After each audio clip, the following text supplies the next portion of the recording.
Hey, it's Monday, May 24th and Tuesday, May 25th, our first big last full-length days. So our last Monday and Tuesday of seventh grade. And we're going to get into my last stories and conversations and stuff from there. But before we do that, at the very beginning of it, as I found out I have a fan from high school, we're going to go with Tim Williamson. Mom, we're going to say hello to you and thank you for watching. So ready? One, two, three. Hi, Tim. Thanks for watching. Like and subscribe. So there you go. I know. I definitely need to throw that out more often. But I mean, that time, she's like, and unsubscribe. It was a good run while it lasted. Let's see. Let's do the week posters. Ellie, make sure I give you yours coming up so you can keep that and love it, cherish it forever and ever. From here, if you are still wanting, if you still have your book and you are wanting to trade it in, just see me after class and you can trade it in either for B points or for sugar bits. I'm fine with both. You can still go back and I will keep grading things as long as you keep turning them in. So if you want to go back and turn in old things, grade old, having like that, whatever. If you'll do it, I'll grade it. All right. So my goal for today, I need to, I know we already did this one, but I need to finish up story number 2 about my second arrest. And then we're going to get into story number 3. And then we're going to get into final talk. And then that should be it. Wednesday, I get to talk to you guys again, unless, knock on wood, they mess up our day. But I should have enough time to tell you one more story on Wednesday, which will be an uplifting, happy, funny story. I mean, it's not a good story. It's about another poor choice, but it's an uplifting, fun story about a poor choice. But back to here, see, first poor choice, me getting arrested. Second poor choice, sadness of me getting arrested with the Banaka and me crying in a car. Courthouse. So where we left off with you guys before was the fact that I had to go in front of the court with the judge, and I got what was called deferred probation. And the way deferred probation works is as long as you don't get in trouble, eventually it leaves your record. So as the judge explained it to me, I had to make it to my 18th birthday without ever getting in trouble with the police, and it would disappear off my record. Yep, and then PJ, you're up if you want to go over to the side. Did you even get pulled over? So the idea is, I can get pulled over for like speeding because that's not completely against the law, but anything where like there's a curfew. If you're under 18, you cannot be out without parents after 11 o'clock or the police can yell at you. On the weekends, it's 1 a.m. And so if you're out with parents, that's fine. But if it's just like you and friends running around and you're out past that curfew, the police can basically harass you and be mean to you. And so, or if I was ever at a party where there was drinking, anything where the police officer has a reason to like check my name, it would pop up, take this kid to jail, and then I would get in trouble for whatever the new thing is and the old thing. I'd get in trouble for both of them, which freaked me out. So because of that, it was ended up keeping me out of trouble. I would love to tell you that I did not get in trouble throughout all of high school because I was a good kid, and that I did not drink or do drugs in high school because I was a good kid. But that's a lie. I didn't drink or do drugs because I was paranoid of going to jail.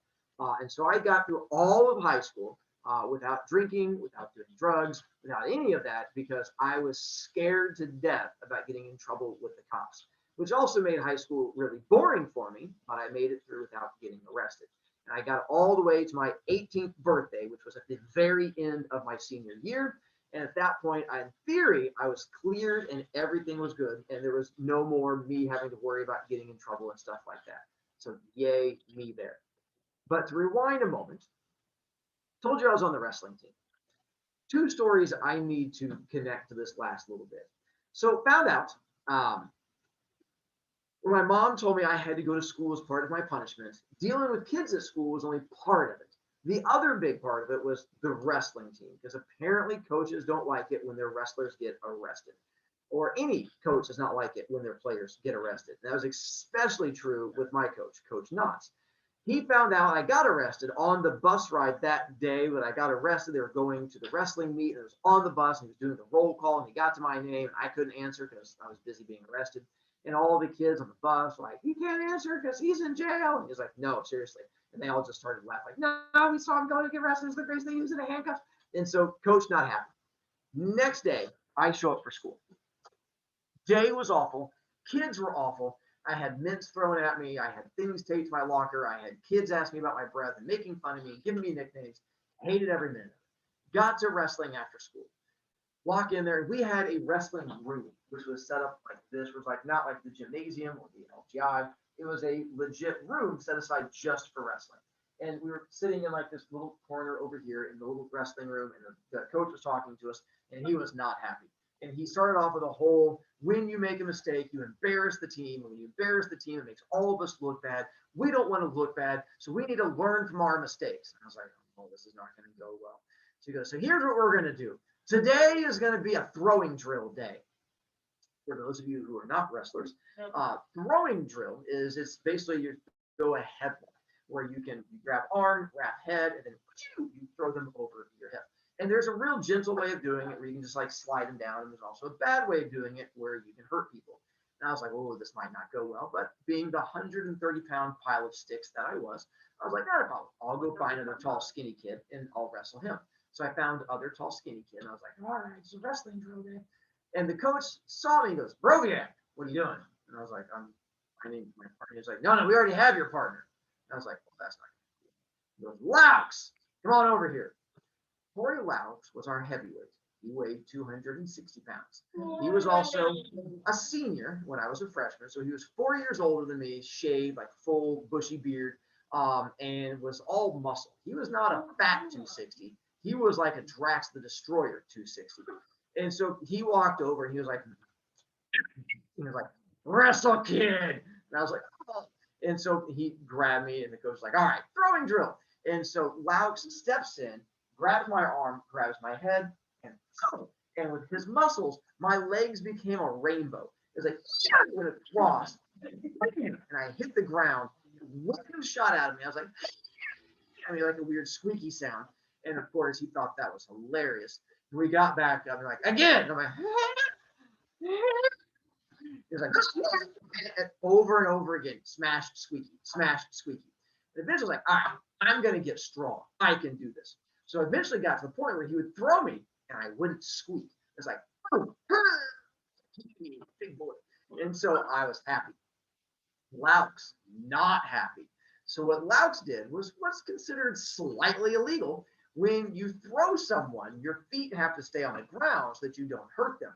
Laux would throw me and then jump into the air to launch himself and then land on top of me, which was every bit as awful as you can imagine, having a 260-pound person land forcibly on top of me. I went back to making squeaky sounds until eventually the coach was like, all right, switch partners. And I was like, I can do this one. And I step up to Laux. It was like wrapping my arms around like an elm tree. And I'm like, okay. He's like, throw. And I was like, nothing happening at all. And the coach was like, BroviCast, what's wrong? And I'm like, he's like, oh yeah, that's a good point. Laux, I guess it's your turn again. And so Laux took both turns, my turn and his turn. So this continues throughout the rest of practice until we get to the end. I'm broken, bruised, hating life. I'm like, you know what? Life sucks. I deserved it. I made a poor choice. Whatever. I can get through it. So we get to the end of practice. Again, sitting. I'm laying against the wall, like all crumpled to one side. I'm like, I'm a big boy. I made it. Happy place. And the coach continues like, you know what? I feel better about all this. And I know I've gotten it out of my system. But I've got a feeling not everyone here has. And some of you may still have some anger and you may be upset and you may need to find a way to let some of that anger out. And I was like, I looked up and he was like, so I think you guys should probably take care of that. And the coach leaves the wrestling room and shuts the door. And all of them turned to face me. And I was like, are you serious? Yes, they were. It was like throwing a piece of fish into a whole pile of sharks, and they came at me. We had this thing called a throwing gun. It was like a giant life-size stuffed animal. It's like heavy, and you would use it to like practice throwing in case you didn't have like an active person there. You could practice with that. They held me down, and they taped me to this dummy using mat tape. Mat tape is like normal tape, but it's this wide, and you use it to hold 1,000-pound mats together so they don't slide. It's like super strong and sticky, and they taped my arms and legs to it Then they practiced throwing me through the air, holding it up while doing flying tackles, and any number of other things they could to try and break me. Once they were done with that, which I'm guessing was 15, 20 minutes, it's hard to tell time when you're in pain, they eventually got done with me and then just left me in a corner, upside down, head down, feet in the air, and I just sat there going, huh, well, my life sucks. I guess I deserve it. I didn't know how long I was going to be there. I didn't know if they were going to leave me there to the next day. Does a custodian come in here and clean? Do my parents come find me? Like they just turned off the lights. I just sat in there. Time passed, and I'm just sitting there, blood rushing to my head. And I'm just figuring out the fact that I deserved every bit of this because of how awful things had been. Eventually, one of my friends on the wrestling team snuck back in. He had to wait for all the upperclassmen to leave, and he had a pocket knife with him. This is back when you could bring pocket knives to school, and he snuck over and he cut me free, which was really, really nice. The drawback is that mat tape is super sticky, and I was part bear even as a child. And if you've ever gotten a band-aid stuck on your fur, imagine that, but so much worse. And having to pull my arms out of that thing ripped off like all the hair on my arms and legs. It was horrible. And then I had to walk outside. My mom was out there waiting for me. She's like, "You're late." And I'm like, "Oh, I know." She's like, "Bad day." And I'm like, "You think?" But I got through it. Didn't quit the team, stayed with them. But after school, like when we had wrestling meets, I would no longer go with the team to like the outside, like wandering like to CVS and McDonald's. Whenever we had a wrestling meet, I would just stay in the back hallway, like where the wrestling room was. I'd sit in the hallway back there near the gymnasiums. I'd just sit there and do homework. So one day we had a wrestling meet, and I was sitting in this back hallway, just feeling sorry for myself. It was like a week or two after everything had happened, and feeling bad and trying to figure out what I wanted to do. And I look up to my left, and there's a kid walking down the hallway towards me. His name is Travis. And Travis was in my grade, but had been held back twice. I remember he could drive to school as a freshman. And he was sort of like our version back then of a greaser. He was scary. I remember he'd gotten into a fight with a teacher when he was in junior high. He brought a switchblade to school in junior high. I remember he got in trouble for smoking while in junior high, and I was terrified of this kid because he was every bit of frightening. So I look up and I saw Travis, and I was like, "Oh heck no!" So I'm just gonna look down at the ground and pay no attention to this kid. And he always wore cowboy boots every time, so I could hear the cowboy was ka-ching, ka-ching, ka-ching, ka-ching, as he was walking. I'm like, "Don't look up, don't look up, don't look up." Pay no attention. He's gonna walk right by. He has no need to. His feet stopped right in front of me. Ka-ching, ka-ching, and I'm like, I look up, don't, and all of a sudden the feet turn and they face toward me. I'm like, you know what? Screw it. Fine. If Travis is gonna have a go at me, let Travis do it. Let's see what happens. So I went ahead and I just looked up. I just looked at him. He looked down at me. He goes, "You're BroviCast, right?" I was like, "Yeah, I'm BroviCast." He goes, "Didn't you get arrested for shoplifting breath spray?" I was like, "All right, so you're gonna make fun of me also? Sure, why not? I'm just gonna do that kind of day." I went, "Yeah, yeah, I did." He looked at me, and it still sticks with me 30 years later. His face softened. And he just went, "Life sucks right now, doesn't it?" And I went, "Yeah." He goes, "Stay strong, it gets better."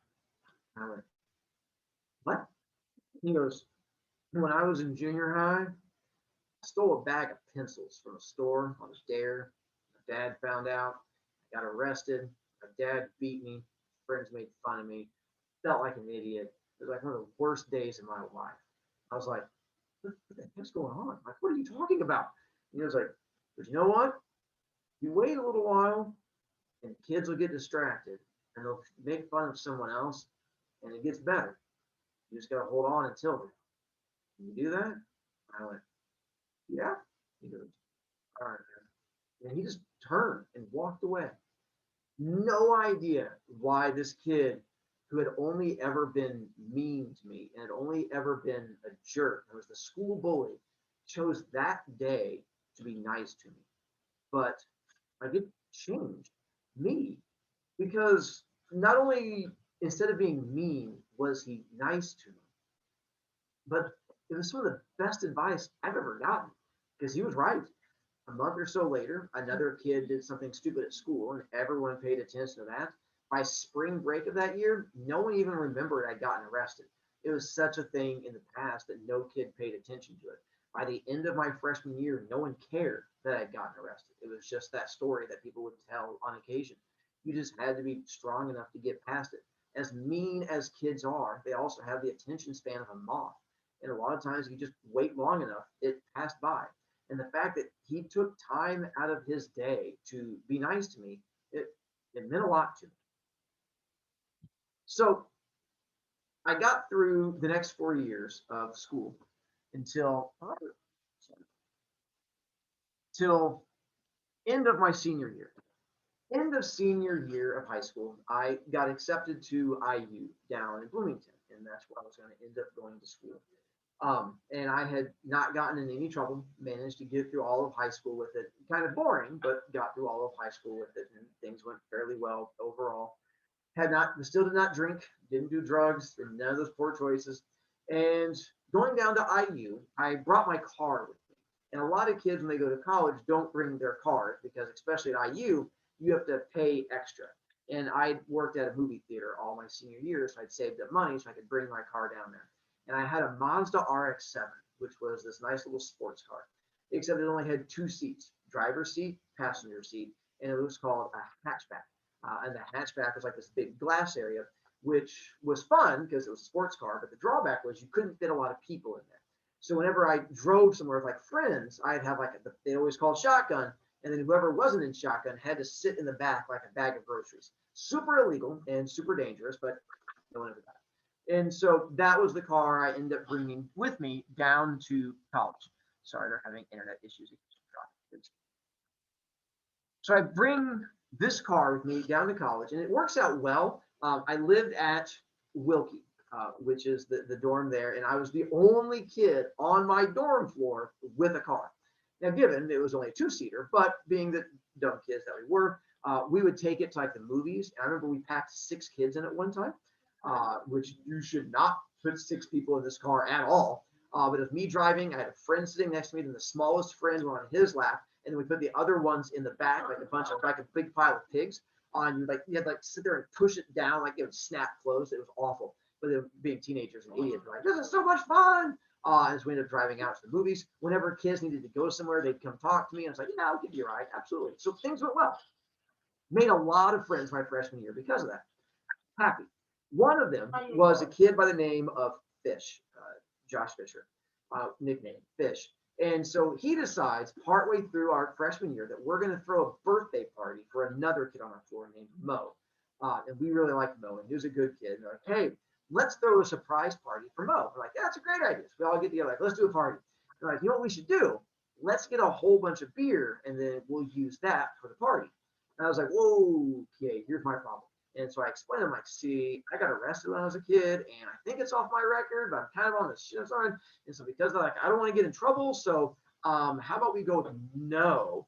I would prefer we don't do that. But they overrode me, like, well, we're going to do it anyway. Well, I use what's called a dry campus. Dry campus means you can't have alcohol anywhere on campus. Even if you're old like me, I could get arrested for having alcohol on their campus. So being underage and having alcohol was double bad. And I was like, I can't do this. So I told him, hey, if you guys do this party, that's fine. I'm not going to come to it though. So I got this date lined up with this girl I had a crush on to go to this dance. And I was like, I'm going to go hang out with her while you guys have the party, but I'll give you money for the beer. And I'm like, okay. So I gave them money for the beer. And I was like, I'm going to be gone that night. You guys have fun. I'm like, all right. So they start organizing this whole big bash. And I'm like, my goal was not only am I not going to the party, I'm not even going to be in the building. Like I'm going to be on the other side of campus, as far away from this as possible, so I don't get in trouble. Because I was trying to save my tushy. So day before the party, Fish comes to see me. He's like, Roviak. I'm like, yeah, man, what's up? He's like, we got a problem. I'm like, you have a problem. I'm like, what do you mean? He goes, so we've raised like $300 for the beer. And I'm like, go you guys. He's like, and I have a 21-year-old to come buy it. I'm like, that's awesome. I'm like, what's the problem? He's like, we don't have a car. I'm like, oh.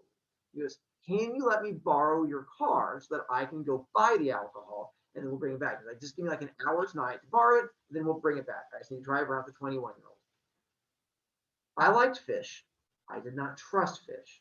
Fish was that scary friend who would like go to a party and be like, oh my God, they have a pool. Let's jump off the roof. And you're like, what? No. And he's like, what? And you're like, oh my God, you did not die. And so he was fun to watch from a distance, but he is not the kind of person you give your car keys to. So I go, Fish, no, I think that would be a bad idea. So I'm not going to give you my car keys. So you're going to be out of luck. Find something else that does not involve that. And I was like, my parents would kill me, so I can't do it. You'll be fine. He's like, all right, I'll see what else I can do. So he leaves. I'm like, oh, whew, I'm fine. He comes back later that evening, a couple hours. He's like, hey, man, I've talked to everybody. We cannot get a car. Yours is the only car that we can borrow. I'm like, you can't borrow it. You're out of luck. He goes, I understand. How about this? Can you drive us around? If you won't let me borrow the car, can you just drive me around? Because if not, the party's not going to happen. And at this point, we had like 30 kids lined up to come to this party. And they knew I wasn't going to be there. And Mo was a friend of mine. And if I don't help them out, the party doesn't happen. Everything falls apart. Everyone's going to be upset. And I was like, oh, are you fine? I'll drive you around. Because I didn't want to just drive the 21-year-old because I had no idea who this dude was. I'm like, I'm not getting in a car with a random dude. Like, that's how kidnapping stories start. I'm like, I'm going to bring my crazy friend also because that sounds much safer.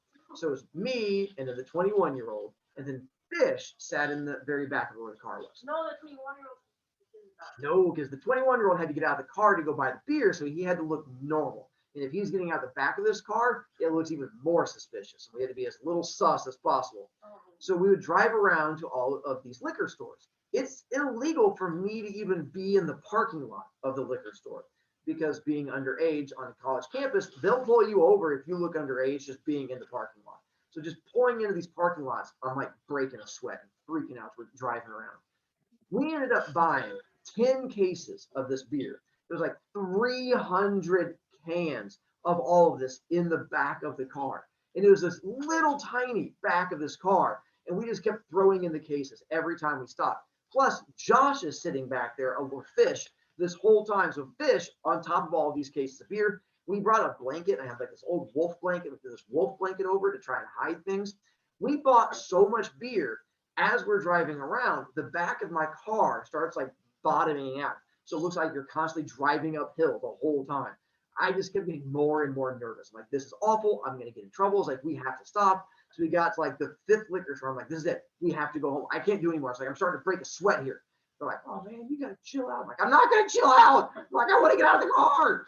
And so I'm like, fine, whatever. And so we got to the last one, put the rest of it through the blanket over, like, we're going home. So we drive back to my dorm. Here's my dorm. So Wilkie was like this 12-story building. We had, I think we're on floor 10 or 11, like not the very top, but up near the top. And I had a parking pass that I had bought with my money that allowed me to park here in this parking lot, which very few people got. It was like super auto. So I remember I parked where that car is right there. My nose going that way, back of my car out this way, and I stop. It's nighttime, so it's dark out. Being the smart kids that we were, we brought duffel bags to put into the back. We were just going to take all the beer, put it in the duffel bags, and then carry the duffel bags inside. Because we had to get up there all the way here to the elevator and then up to our floor with no one knowing what we were doing. Because if anyone saw us, we would get in trouble. So parked here, back of the cars popped up like that, and we're putting all of the beer into the duffel bags when I come up with an idea. This was before cell phones. So I'm like, hey, to make this go faster, why don't I go up to our dorm floor and I'll get the other guys and have them grab some bags and bring them back down, and things will go a lot faster. That way, it's not just us doing it. They're like, oh, that's a really good idea. Like, you don't mind doing that? I'm like, nah, man, for you guys, absolutely. My thinking is get far away from beer, but make it look like I'm doing something nice. And I'm like, I'll go get them. I'll stay on the floor and let them take care of this. I'm like, all right. I'm like, oh, thank goodness. So I take off. I'm like, arr! And so they're there loading stuff. I'm walking across here, and I got to somewhere around there, walking down the little pathway. when I see two forms or shapes off my left, but people are walking all the time, so I pay no attention to it. As I'm walking, all of a sudden, two flashlights boom, boom, click on.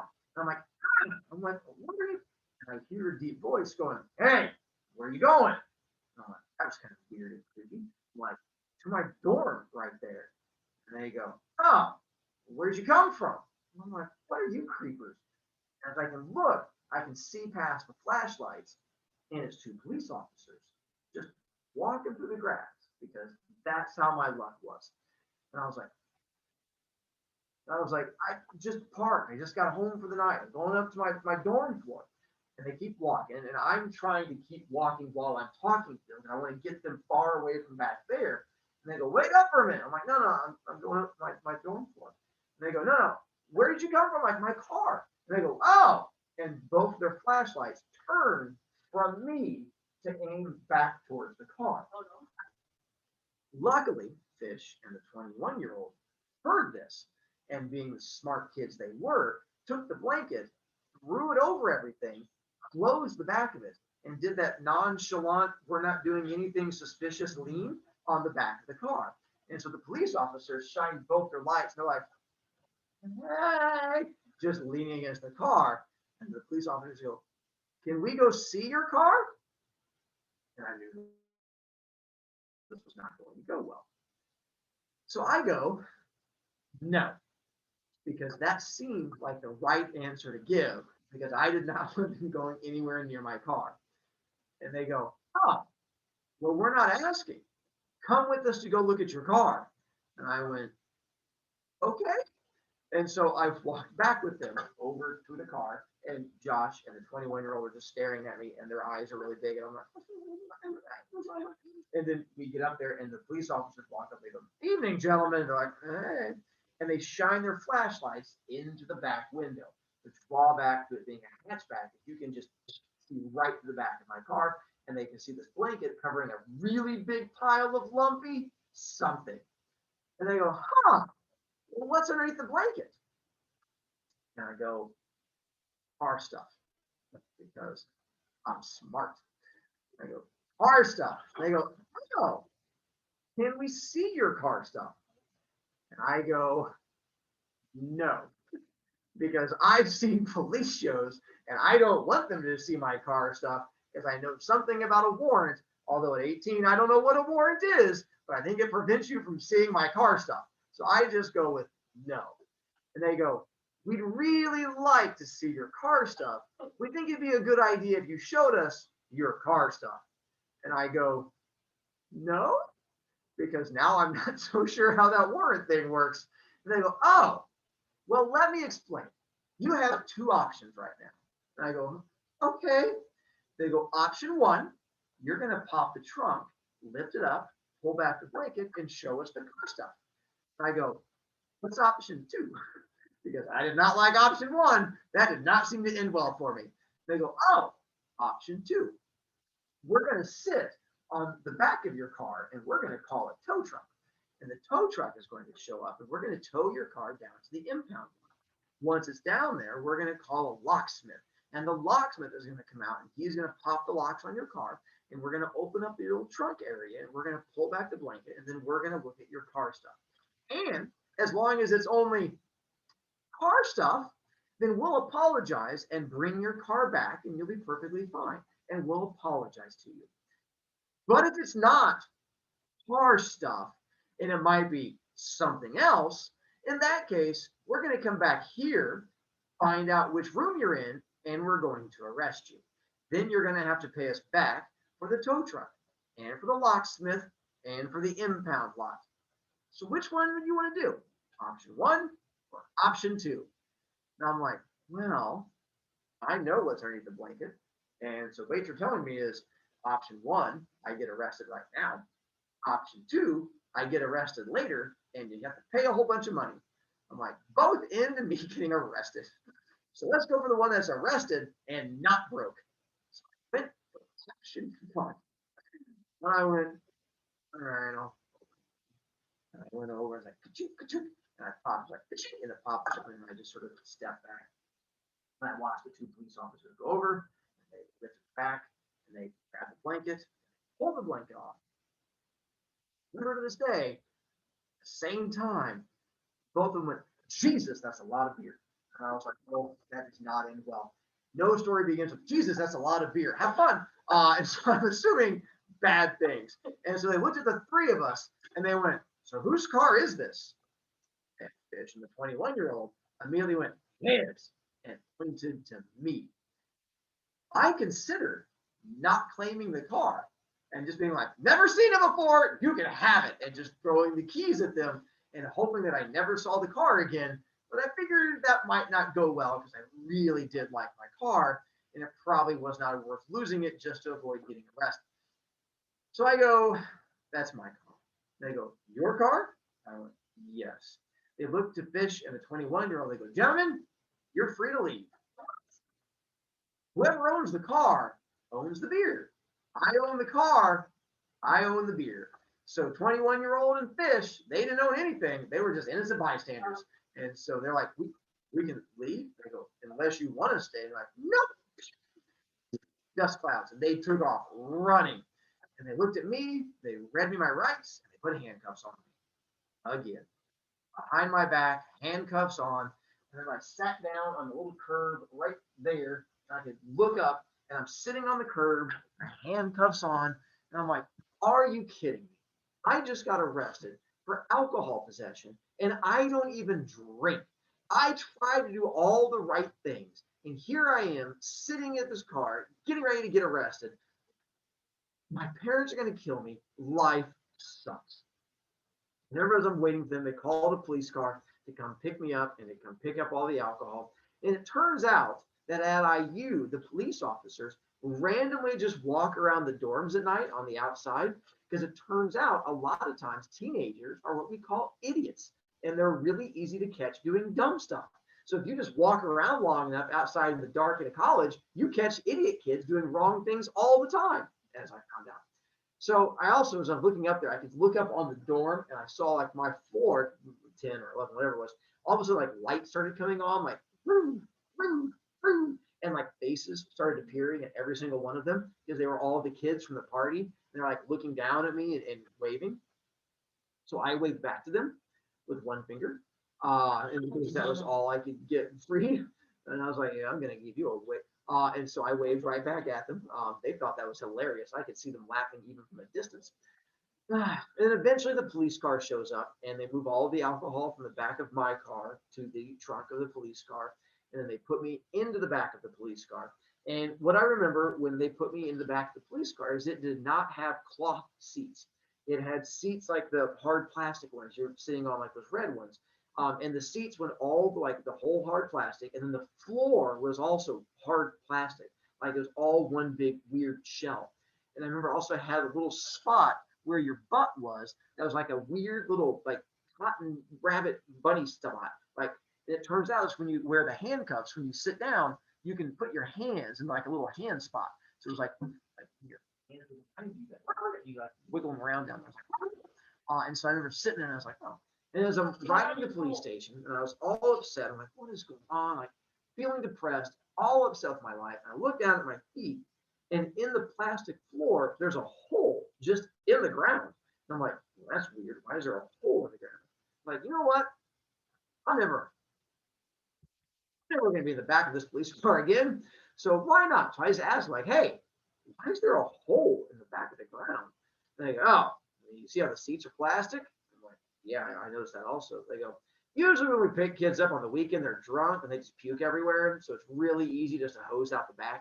And I was like, feet up. Okay. And so apparently they just make it all hard plastic. And he's like, they just hose out the whole back and kids vomited everywhere. So like that was a learning thing.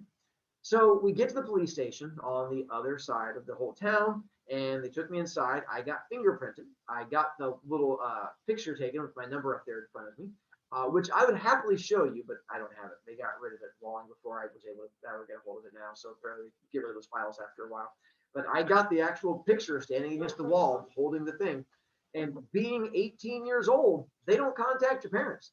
You're considered an adult. So as soon as they were done, they're like, all right, son, you're done. We'll be in contact with you. Don't leave the state.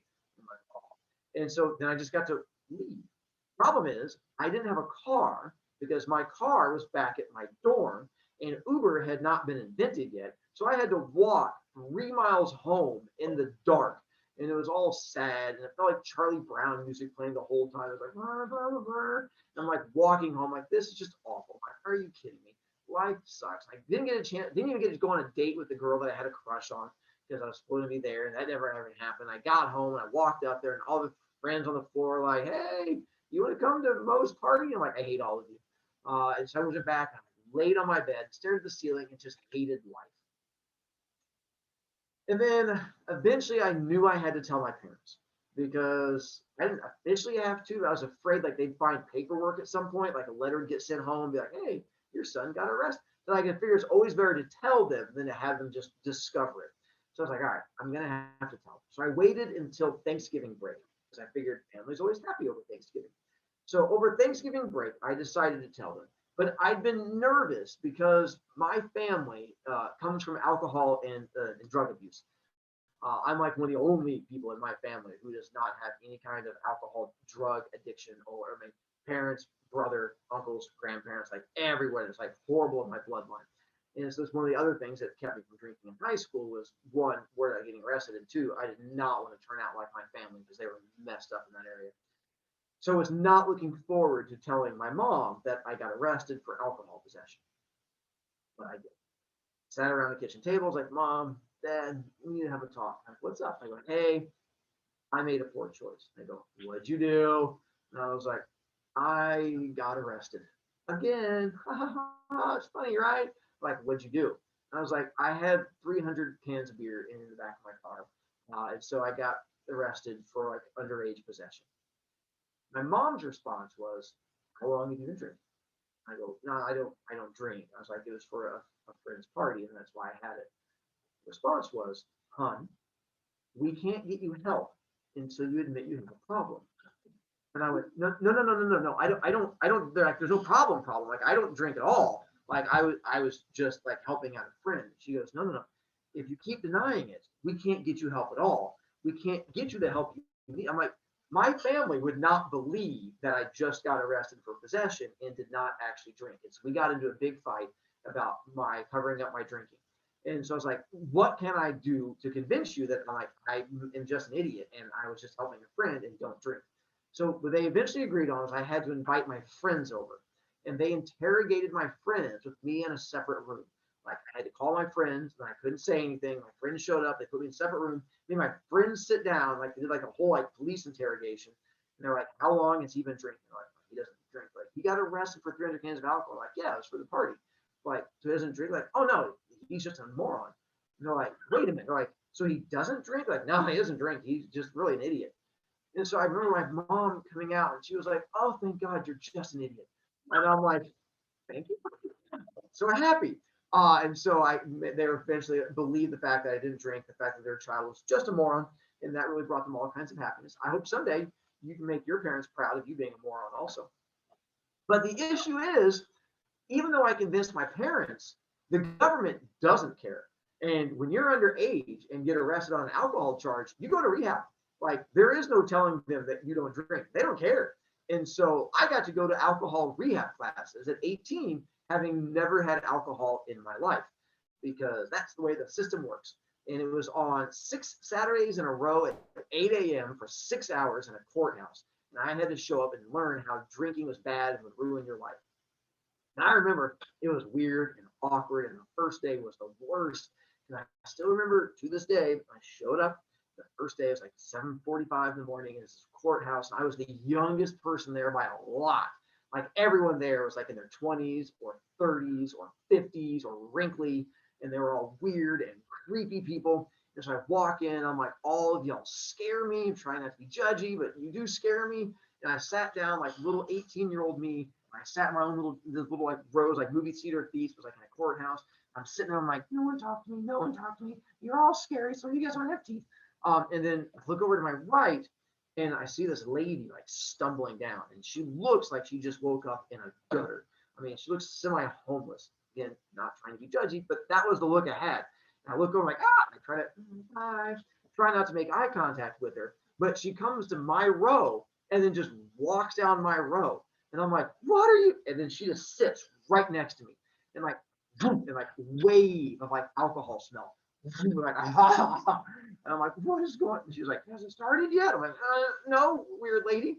And she was like, oh, thank God I made it. This is my 5th time going. And I'm like, are you kidding me? And then she was like, it's all right. I woke up in time. Because you know what? I passed out in the alley last night. And it was the one right behind here. So it was good timing. I'm like, and then she was like, you know what I was drinking? I'm like, I don't know anything about you, lady. And she was like, I was drinking tequila. Still remember it to this day. And I was like, okay. She's like, you know what they call it? I'm like, no. She goes, tequila, because it almost did. And then she started laughing. I was like, oh God, I want to die. And so that right there is like, I did not want to turn out like that or like the other members of my family who had issues. And so that kept me from getting in trouble. And I have not been arrested for 28 years. I'm hoping to continue that streak. So that was my last really poor choice. I have to do something wrong before you call the police. Not yet. That's just a dream I have. Completely different. Hang on 1 second. We're going to pause recording. All right. So then here leads us to our final thing. Not counting Wednesday, I do have one more story, but it's a bit more of an uplifting, happy-ish story. Still me being an idiot, but it's a happy story of me being an idiot. But before that, I have my last thing I want to do, which is my BroviCast. So with this, when I sort of told you guys going into the things behind it are more for me than for you. They're just sort of, I mean, you're welcome to read them. It's just to help give me guidance as I try to go through and do this one. So as I mentioned before, the whole point of me telling stories at the end of the year is to try and help guide you in one way or another. My issue is that now I have probably an hour and a half of talking and only about 30 minutes to do it. And this is a much tougher talk for me to do. The stories are easy because they're a narrative. I'm just retelling what happened to me. But here it sort of jumps around and changes for each class period of what I want to try and get across to you. So on this one, I will apologize now if I have pauses and mental breaks as I try to get through it all. Mentioned before, past kids have come back to talk to me, which is why I tell the stories that I do. I used to not fully understand what kids went through until my other students would come back and talk to me. And that's when I realized that many of your parents treat you right now like you're still little kids because they still want you to be little kids because having you grow up is scary and most parents are not ready for that to happen. And so they'll continue to treat you like a little kid until they can no longer do it. The problem is the world is not going to treat you like little kids. The world is going to treat you like the young adults that you are. And for some of you, the world's going to start treating you like an adult really soon. If you are unaware of it, we have kids at our school right now who are already getting drunk on a regular basis. We have kids at our school smoking pot. We have kids at our school who are Zeus levels of friendly. We have had kids come through our school in the last couple of years who have been pregnant in the 8th grade. It's things that I am aware of happen. My 8th graders come back and talk to me on a regular basis. I learn way more about kids than I ever thought I would. And part of that is I want you guys to not suffer the same way I did. When I see you guys now, I see two paths in front of you, a path of darkness and a path of lightness. And every kid, every human has those two paths. But for some of you, one path is wider than the other. For some of you, your path of goodness and your path of light is very wide. And the chances of you screwing up your life are very small. The chances of you having pain in your life are not nearly as strong as other kids. And for others of you, that dark path is the much, much wider one. It is the one that is the much more tempting one. It is the one that I see you going down. And when I say it's a dark path, I don't mean like you going out and necessarily getting arrested. Every kid has their own darkness and pain. For some, it's home and the fact that your home is not a good place. It is a place of stress and anxiety. It is a place of abuse. It is a place of alcoholism. For others of you, it is the fact that you feel bullied, or the fact that you don't do homework, or the fact that you have given up on things, or the fact that you turn to drinking. There's any number of dark paths. It's whatever path it is that leads you to unhappiness later in life. And when I look at you guys now, I can see you and I see both these paths in front of you because of all of these past kids who have come to talk to me. And I used to think I could look at a kid in seventh grade and know how they were going to turn out. I could look at a kid and go, "You're going to struggle. You have a good home. Things are going great for you." You, but that's not how it is.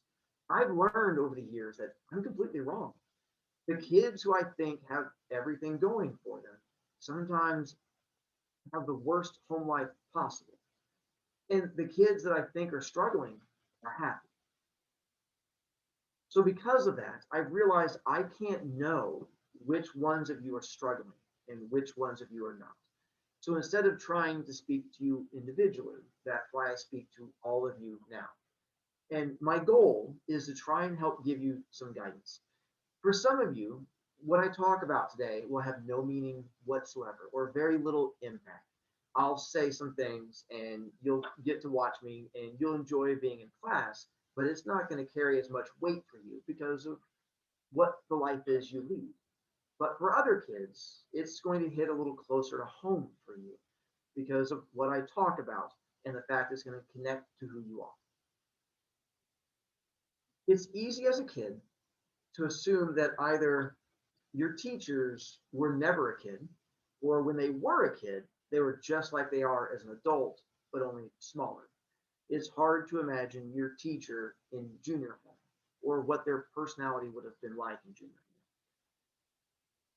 For me, I come from two loving parents, but I come from a place of alcoholism, drug abuse, prison, abuse, issues. In all the years I've been teaching, in all the kids I've had come talk to me, it is rare when a kid brings me a problem that I did not experience in my own childhood. Whatever it is you think that you've gone through, there is every chance I experienced it on one form or another. The reason I tell you that is I turned out okay. I know for a lot of kids, when you struggle in junior high and you figure what you're going through, there's no way you can go through it and come out the other side of it sane and happy. I'm sane and happy, and I've been there. And I had that struggling time. And I want you guys to follow my path as opposed to a darker path. I'm not saying I want you to get arrested, but I want you to end up as a happy adult as opposed to a miserable one. One of the things I learned as a kid around your age was not everyone's home life is the same. When you're young, you naturally assume that everybody comes from the same background that you do. If you have two parents at home who love you, two parents who always tell you that they're going to be there for you, parents who don't have abuse issues of any kind, parents who sit and have dinner with you, it's easy to assume that every kid has that same home life situation. And to be honest, every kid should have that home life situation. That's the home life that kids are supposed to have. As a kid, you're supposed to have the two parents there supporting you, telling you that they love you. The problem is, we don't all have that. And there are a lot of kids who don't get to have two parents at home supporting them, two parents at home, or even one parent at home. I have kids who don't have homes. I have kids this year who are homeless and are in the process of moving from one spot to another. That creates anxiety and fear. If you want to know why kids bully, why kids are mean to other kids, realize I have students who are scared to death of Thursday because Thursday we don't have school anymore. And school is their happy place. School is where they get to escape home because home is their unhappy place. Kids who are dreading summertime. I have kids who have come to talk to me this year who said they barely survived quarantine, literally barely survived it because of suicide attempts, because of having to be at home with their families, because of how bad home lives are, and the fact that they don't know what to do come Thursday when they have to be at home with their families. The reason I tell you that is if you're 13 and you are experiencing that, that is more weight than a 13-year-old should have to carry. That is more pain than a 13-year-old should have to deal with. So if you're 13 and you're carrying that much weight on your shoulders, you are going to be an unhappy kid. Unhappy kids are in pain, and kids who are in pain have to share that pain. It's part of what it is to be human. Kids share pain in different ways. The easiest way for a kid to share pain is by bullying other kids. If you've ever been jealous of someone else because of the shoes they have, the PlayStation they own, the house they're in, and you felt that jealousy, imagine the jealousy of just wanting to have a home with parents in it. Imagine being that kid and realizing not every home is yours. Not every home is one where you come home to abuse and alcoholism, and you come home to a place that you hate, and you see a kid who is happy, and you see a kid who has everything going for them. That makes a kid angry, and it makes them sad, and it's hard for a kid to handle. So they unleash fury and they unleash bullying on other kids. The reason I tell you this is I need you to understand how other people are around you. If you want to be able to change the world, the hardest thing you are ever going to do is be nice to a mean person. Whether that person is a bully, a Karen, a racist, whatever it is, that comes from a place of pain inside of them. If you are mean back to that bully, you are feeding how they already see the world. They think the world is already evil and mean and awful. And when you're mean back to them, it just encourages that meanness. The hardest thing you'll ever do is be nice to a horrible person, that person who does not deserve it. If we want to change the world, you have to understand why people do what they do, why those other kids are mean and awful. Over the years, I've realized that my room serves different purposes for different kids. For years, I thought I just taught English and teaching English was the easy thing to do. But then I realized that it isn't. For some kids, and for many of you, that is what my room is. My room is just a place where you get to come in and smile and be happy. Maybe for some of you, it's the first time you've ever enjoyed English or you've ever had a teacher who acted the way I did, and that became your happiness. And you just got to enjoy school for the hour so that you were in my room. But I've come to realize that's not how every kid uses my room.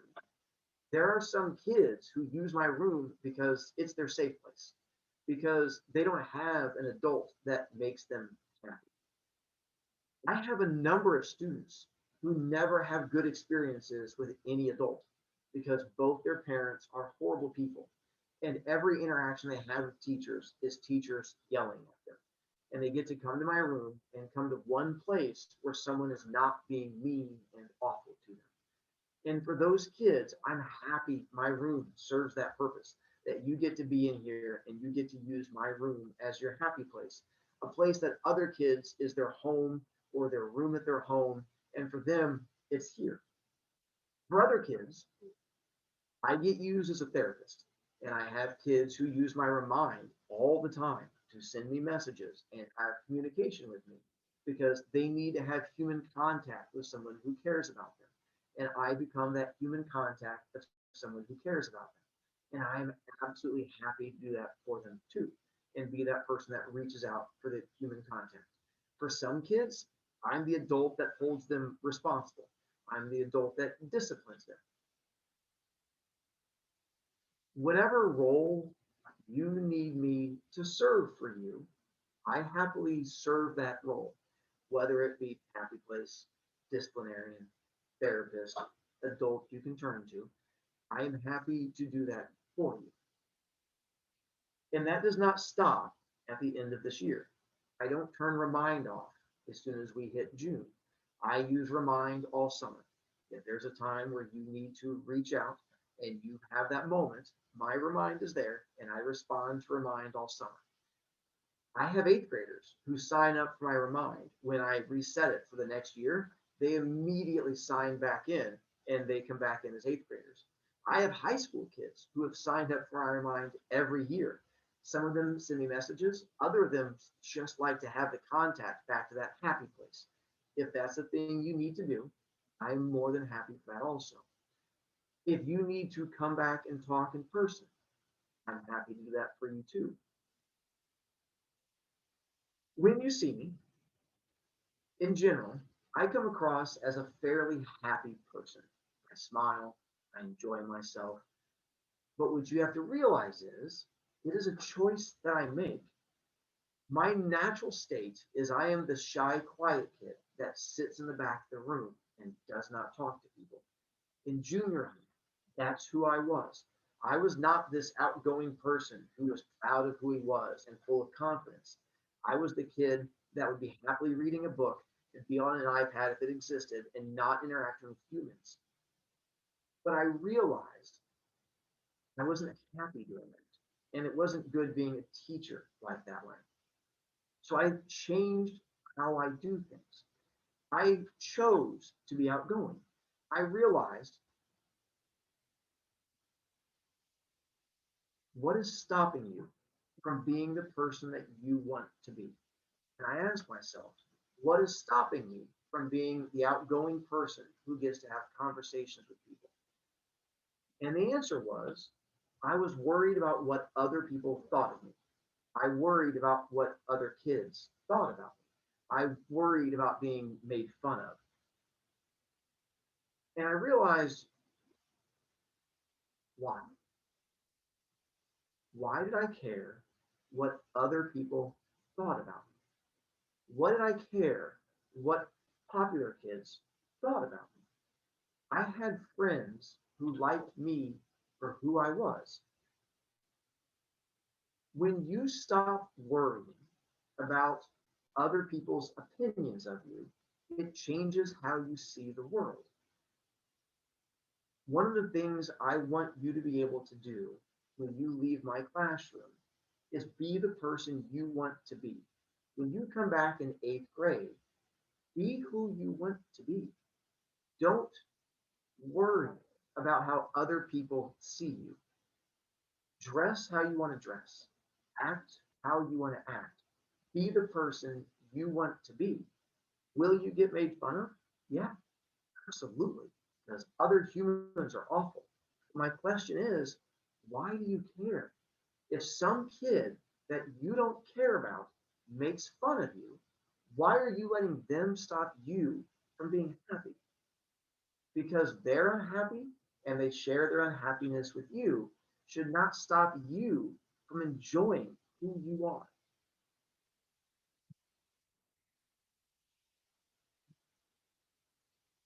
Sorry, I have limited time, so I'm trying to figure out with my limited time which things I want to get to left. So I learned early on in teaching that if you tell somebody something enough times, they believe it, for both good and bad. If I tell a kid that they're stupid every day when they come into my class, eventually they're going to believe that they are stupid, even if they're not. If you keep telling someone that they're ugly, that they're fat, that they're dumb, and you keep saying that thing over and over again, eventually they believe it. But here's the good news. You can do the opposite of that also. If you tell someone enough times that they're smart, they're beautiful, they're a good person and that you like them, and you repeat that enough times, they'll believe that also. Everybody can do that. Every single human can do something nice for other people or something mean to other people. My own children, I never tell my children, my own kids at home, that they're stupid or that they're dumb or anything negative. Now, I'll tell them I'm upset with their behavior, but I never tell them anything along those lines. Same thing in class. When you guys screw up my class, if you think back on it, I never called you stupid, never called you dumb, never said anything. Now, I might say your action is dumb, and that's different because you're on this action. If you put your hand on a hot burner, that was a dumb thing to do. That does not make you dumb. So what I learned for myself early on is if you want to be confident, tell yourself that you're confident. I learned in my 2 years of teaching, there is no such thing as a confident person. I've never met a confident person. If you've ever met someone who comes across as confident, it is an act. It is a lie. Every single human, from me to movie stars to anybody that's out there who comes across looking like they know what they're doing and they're confident, it's an act. It is simply you telling yourself over and over again that you can do this and you can get through it and you can be confident.